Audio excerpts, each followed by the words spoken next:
which are intended to release the memory of trauma that is stored in your body because your body does remember.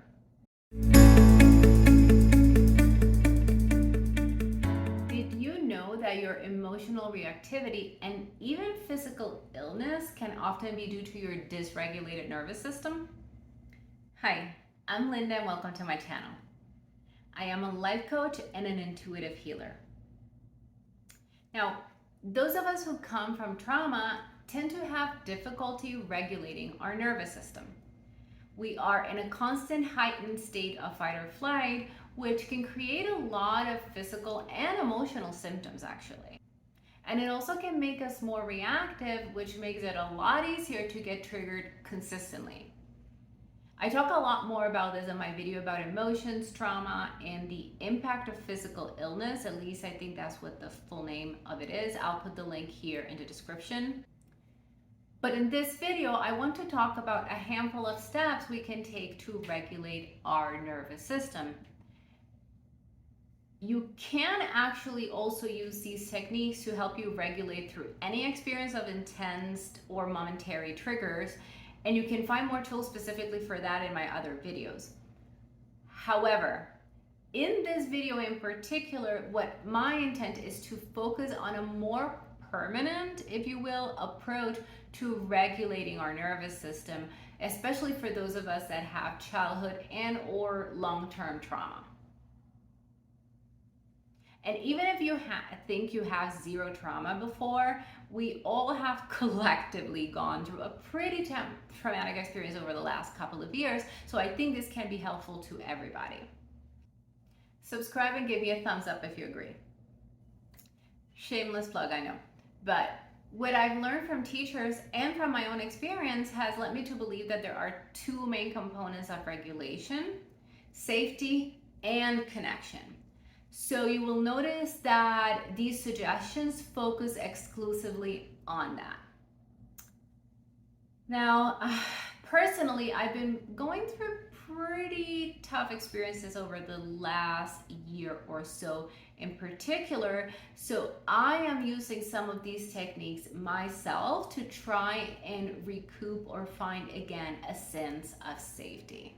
So these are some of the things that I'm using and that are working for me.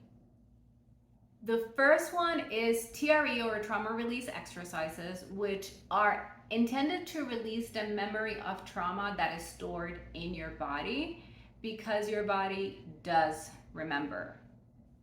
So an example of this is that you may have grown up in a volatile environment in childhood where your parents would get into really huge fights and start yelling at each other and, say for example, slamming doors, and eventually they would take it out on you.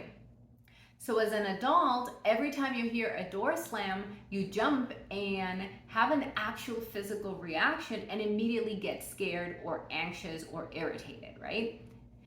The jump basically means that your body remembers, that your cells remember that the slamming of the door was followed by something bad, and your body goes into high alert.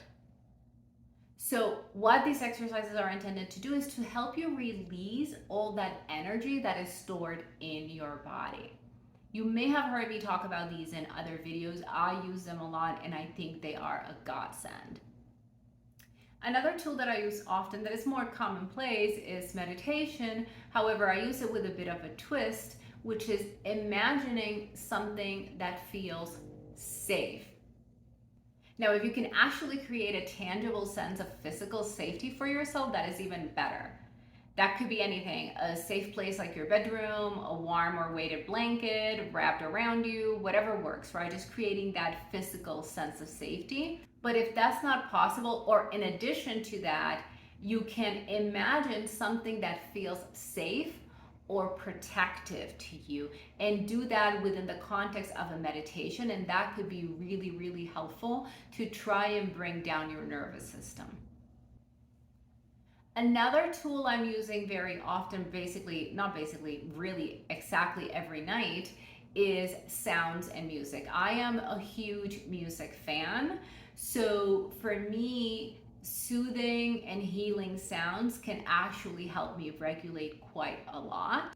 And there's tons of those on YouTube that you can find. You can find whatever may help me regulate may not work for you. So you would have to do a little bit of trial and error, but there's millions of options out there on YouTube and in other mediums as well, like Spotify, iTunes, etc.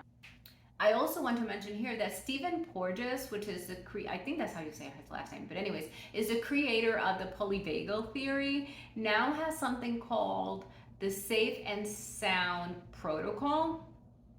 And that is also another tool that you can use. I personally have not used it, but I recently found out that that was available. And I think it is worth a try and is something that I'm contemplating trying in the near future. Another technique that flies under the radar is pets. It has been scientifically proven that petting your pet helps reduce cortisol, the stress hormone, and increases oxytocin, known as the feel-good hormone. Now, I don't have a pet right now, but there's plenty of pets where I live, so I do spend a lot of time petting dogs. And personally, I can tell you that part of the reason I was able, or a huge part of the reason I was able to create such a sense of safety in my old home in Boston is because of Luna, my dog. And by the way, who this channel is named after. She's been gone for quite a while, but that connection with her gave me a sense of safety that was invaluable to me. And last, but most certainly not least, support.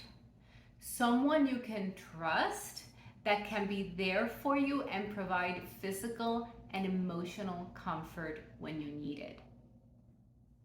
So these are some of the ways you can help your nervous system start realizing that it doesn't need to be in a state of constant vigilance and can start to relax, which will make it a lot easier to navigate your emotions and the ups and downs of life.